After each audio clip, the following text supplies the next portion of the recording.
हरे Krishna. Shrimad Bhagavad Gita series में आप सभी का हार्दिक स्वागत है।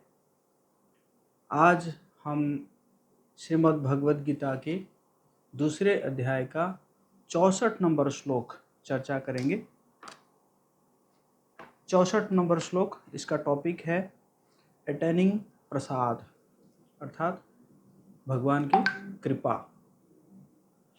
तो श्लोक का इस प्रकार है। ध्यान रहे, ये जो श्लोक है, ये श्लोक और इसका अनुवाद और इसका तात्पर्य मैं वीडियो के डिस्क्रिप्शन में देता हूँ। तो आप जब वीडियो वॉच कर रहे होंगे उस डिस्क्रिप्शन को भी आप देख सकते हैं और साथ साथ श्लोक को भी दोहरा सकते हैं। तो श्लोक का इस प्रकार है, दूसरे अध्याय का 64 नंबर श्लोक। राग द्वेष विमुक्तेस्तु विषयानिन्द्रियैश्चरन् आत्मवशैर्विधीयेत्यात्मा प्रसादम अधिगच्छति। तो श्लोका का अनुवाद इस प्रकार है। अनुवाद और तात्पर्य हमारे श्रीला प्रभुपाद जी के द्वारा दिया गया है। श्रीला प्रभुपाद की जय। किंतु समस्त राग तथा द्वेष से मुक्त एवं अपनी इंद्रियों को संयम द्वारा वश में करने में समर्थ व्यक्ति भगवान की पूर्ण कृपा प्राप्त कर सकता है। तो समझ, पहले कहा गया कि राग और द्वेष, इसको इंग्लिश में कहते हैं कि अटैचमेंट एंड एवर्जन। तो सबसे पहला तो वो व्यक्ति की जो है वो उससे मुक्त है। फिर तीसरे में क्या है कि उसने अपना इंद्रियों को वो संयम कर रखा है। तो इस प्रकार के व्यक्ति भगवान की कृपा प्राप्त कर सकता है। एक्चुअली ये जो टॉपिक चल रहा है, ये 64 नंबर से 72 नंबर श्लोक तक तो जो ये टॉपिक है स्थित प्रज्ञाज सेंस एंगेजमेंट। अर्जुन कई प्रश्न पूछे थे कि ये जो स्थित प्रज्ञा आप कह रहे हैं, वो स्थित प्रज्ञा जो है कैसा बोलता है, कैसा बैठता है, कैसा चलता है। तो ये जो चलता है उसी का प्रश्न का उत्तर दे रहे हैं भगवान। कैसा चलता है, इसका मतलब क्या है कि वो जो है अपने इंद्रियों के साथ कैसा बर्ताव करता है, मतलब इंद्रियों को वो उपयोग कैसे करता है। तो उसी के उत्तर में भगवान कह रहे हैं कि एक तो वो राग और द्वेष से मुक्त है। राग और द्वेष से मुक्त का मतलब ये है कि ना उसको अटैचमेंट है, ना उसको जो है मतलब बहुत ज़्यादा डिटैचमेंट है। वो अपने जो उसका लेकिन एक ही इच्छा और इंद्रियों से वो क्या रहता है, वो इंद्रियों का उसका इंद्रियों संयम करके रखता है। तो मुख्य रूप से प्रभुपाद जी कह रहे हैं कि देखिए, आर्टिफिशियली कृत्रिम रूप से कोई जो है सेंस को कंट्रोल तो कर सकता है, इंद्रियों को संयम तो कर सकता है, लेकिन इसमें क्या है कि उसका पतन का जो है चांस रहता है, जो कोई कृत्रिम रूप से करता है। लेकिन ये जो स्थित प्रज्ञ या एक कृष्ण भावना भावित व्यक्ति, वो जो भी करता है वो भगवान की प्रसन्नता के लिए करता है।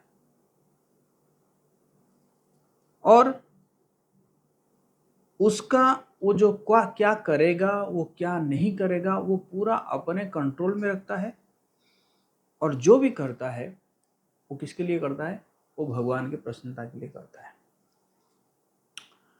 तो आप पूछेंगे कि ऐसा कैसा है कि ना आसक्ति ना विरक्ति, ऐसा कैसा है? देखिए, आसक्ति तो आप समझ रहे होंगे कि कोई चीज़ों के प्रति आसक्त, लेकिन विरक्ति इसको कैसे हम समझेंगे? अगर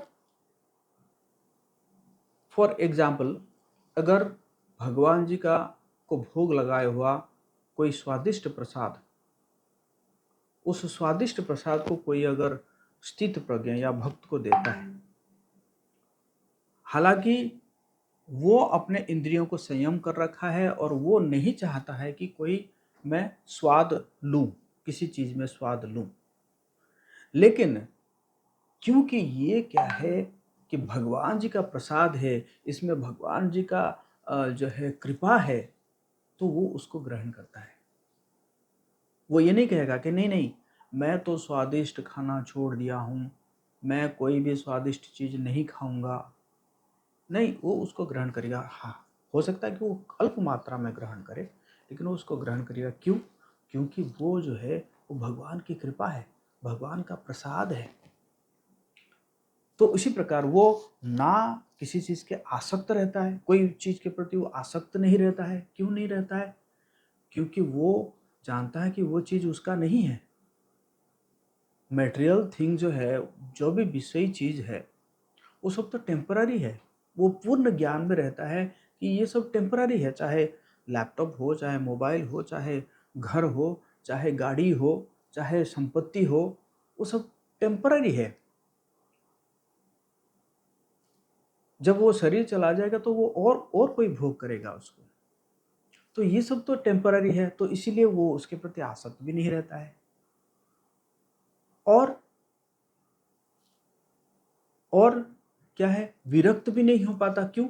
क्योंकि वो जानता है कि ये जो है वो कृष्ण का संपत्ति है, तो जो भी है वो कृष्ण की सेवा में लगना चाहिए। कोई भी चीज हो, हम हमारा जो है सिद्धांत वो नहीं है, ये नहीं, वो नहीं, वो नहीं, ये माया है, वो माया है, ये माया है, ये नहीं है हमारा सिद्धांत। हमारा सिद्धांत ये है कि सब कुछ भगवान जी का है और सब कुछ जो है वो भगवान की सेवा में लगना चाहिए। चाहे साइंस हो, चाहे टेक्नोलॉजी हो, चाहे कुछ भी हो, सब कुछ भगवान जी का है और वो जो है वो भगवान की सेवा में लगना चाहिए। तो स्थित प्रज्ञ जो है, वो स्थित प्रज्ञ के बारे में यहाँ पे यही बताया गया है कि स्थित प्रज्ञ जो है वो क्या है कि वो सब कुछ को with a controlled mind and a fixed intelligence, a man in transcendence remains disinterested in combining the senses with their objects. Everything such a great soul does is auspicious and he experiences full satisfaction. एक स्थित प्रज्ञ जो भी काम करता है, लगेगा तो लगेगा कि यार ये तो भौतिकवादी व्यक्ति है, ऐसा लग सकता है।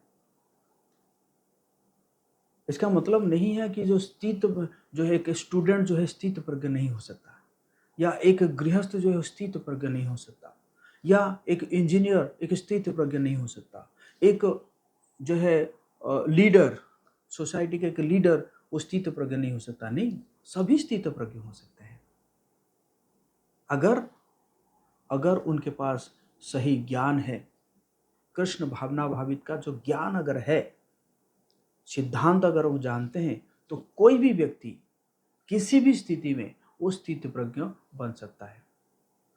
वो चाहे बहुत बड़े पोस्ट में क्यों ना हो, जैसे हमारे राजाएं हुआ करते थे। राजा जनक है, अम्बरीश महाराज है, युधिष्ठिर महाराज है। तो स्थित प्रज्ञ जो है, स्थित प्रज्ञ के लिए ऐसा कोई मटेरियल क्वालिफिकेशन नहीं है। स्थित प्रज्ञ कोई भी बन सकता है जो कृष्ण तत्व को जानता है, जो सिद्धांत को जानता है, और वो क्या रहेगा, ना आसक्ति ना विरक्ति। वो किसी भी चीज पर आसक्त नहीं होगा, ना किसी चीज को वो जो है कहेगा कि नहीं ये तो मेरे काम का नहीं है, ये तो मेरे काम का नहीं है, ये तो माया है, वो माया है। नहीं, वो सब कुछ को जो है वो क्या करेगा, भगवान की सेवा में लगाएगा, भगवान के कृष्ण की सेवा में लगाएगा। अगर वो स्टूडेंट है तो वो अच्छे से पढ़ाई करेगा, ये नहीं कह सकता नहीं ये पढ़ाई तो माया है ना। वो पढ़ाई करेगा, क्यों पढ़ाई करेगा? क्योंकि उसको जो है भगवान की सेवा में लगाएगा। कोई इंजीनियर है, वो भी अपने पढ़ाई को भगवान की सेवा में लगाएगा। जिस प्रकार अर्जुन जो है, अर्जुन युद्ध सीखे थे, अर्जुन अस्त्र शस्त्र चलाना सीखे थे, जो कि भौतिक है। लेकिन वो जो स्किल है, वो जो अर्जुन का जो स्किल है, उसको उन्होंने किस में लगाए? वो भगवान की सेवा में लगाए। महाभारत युद्ध में भगवान चाहते थे कि महाभारत युद्ध हो, जिसमें कौरव जैसे खरपतवार वो हट जाए, उनको हटा दिया जाए।